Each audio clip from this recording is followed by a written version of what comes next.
Oi, pessoal! Hoje estamos em festa! Êêê! Completamos um mês de canal!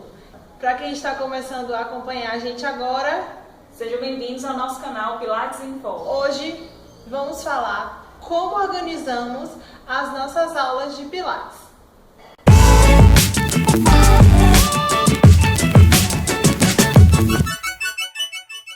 Antes de qualquer coisa, devemos questionar: qual é o objetivo do professor numa aula de Pilates? Segundo Silvia Gomes, que é uma referência no mundo do Pilates, o professor vai selecionar e organizar, adaptando alguns exercícios quando necessário, uma série de exercícios do repertório de Pilates e afins, que levem o aluno a vivenciar situações de postura e movimentos organizados, dentro das suas possibilidades naquela fase da sua vida.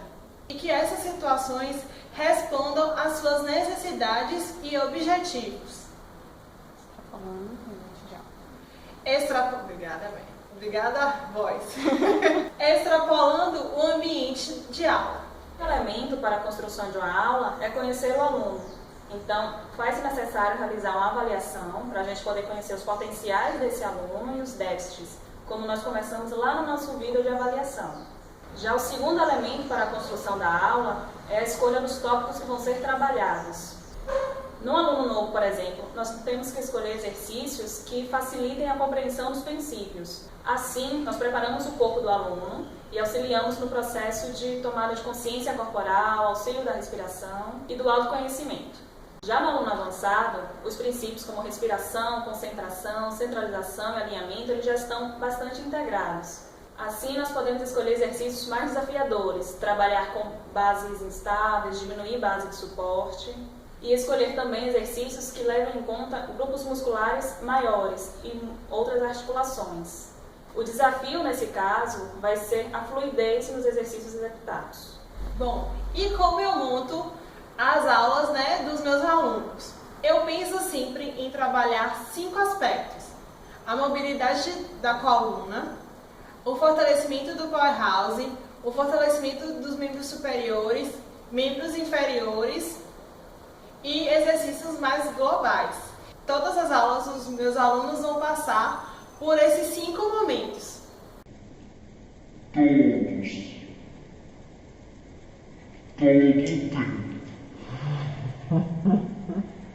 Então não tem de a gente vai trabalhar fortalecimento de quadríceps, no outro dia fortalecimento de isquio. Não é academia, é uma aula de Pilates, então ele vai trabalhar tudo. Então, como a aula tem a duração de 1 hora, eu normalmente separo a aula nos exercícios do mat e nos exercícios com os aparelhos. Então eu seleciono um acessório para que o aluno explore durante os exercícios do mat e um aparelho, ou o Reformer, ou o Cadillac, ou a Chair. Então ele vai ficar em um acessório, um aparelho.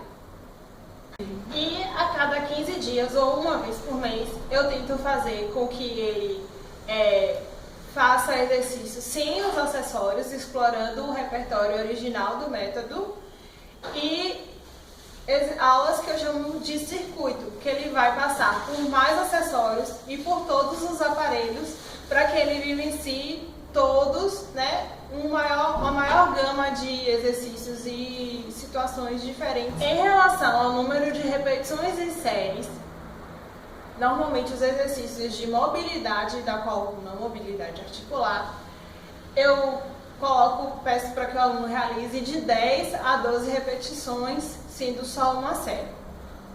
Já para os exercícios de fortalecimento do powerhouse, membros superiores, membros inferiores, eu trabalho de 10 a 15 repetições.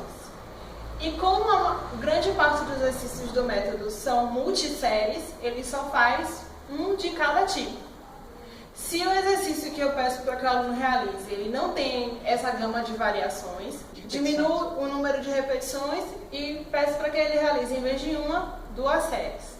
Já os exercícios mais globais, como ele vai envolver também, como o nome já diz, o corpo como um todo, Eu só peço que ele realize uma série só e de 10 a 15 repetições. Por que eu proponho que o aluno realize só um aparelho ou só um acessório?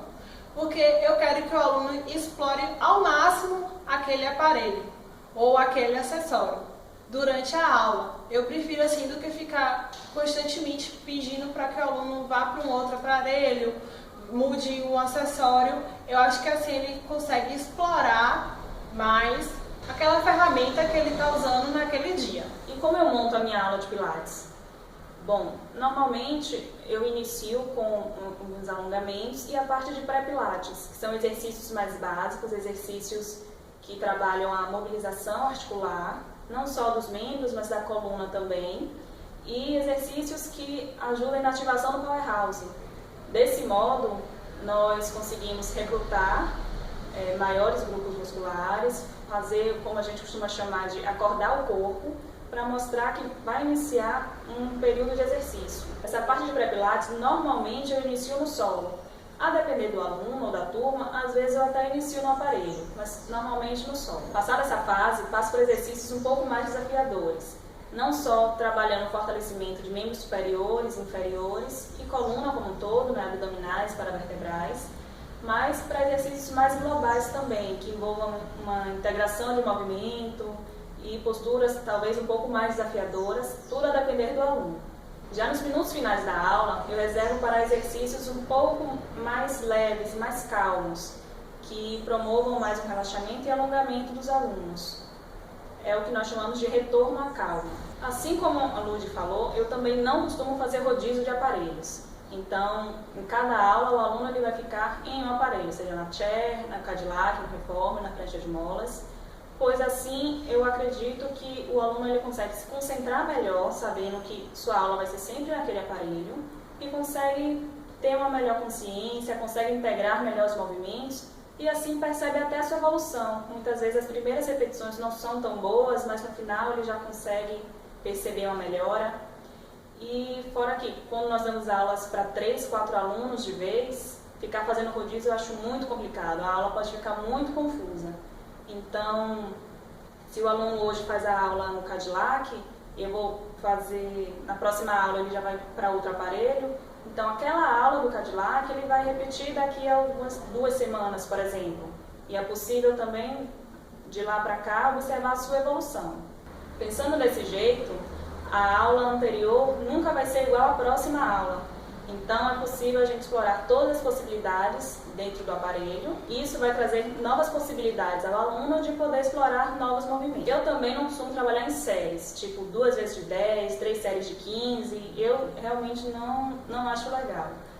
Eu sempre, a depender do exercício e do aluno, trabalho com repetições de 10 a 15, às vezes 6, 8, depende muito do meu objetivo. Quando eu começo a observar que o aluno ele começa a fadigar, começa a compensar, eu peço para ele parar, descansar um pouco e passo para um outro exercício. De que adianta o aluno ficar fazendo várias repetições, várias séries, fadigar, compensar em ombro, em coluna e outros locais e acabar se lesionando. Então, na minha opinião, vale muito mais a qualidade do movimento do que a quantidade. Se o aluno ele executa o movimento cheio de compensações, ele vai acabar perdendo todos os benefícios do Pilates, que são alinhamento corporal, diminuição das dores, flexibilidade, fortalecimento e relaxamento. Então, na minha opinião, a qualidade é muito mais importante do que a quantidade. Esperamos que vocês tenham gostado do vídeo de hoje. Não deixem de se inscrever aqui no nosso canal, deixar o seu joinha e deixar suas dúvidas, sugestões aqui nos comentários. Tchau, até a próxima. Tchau!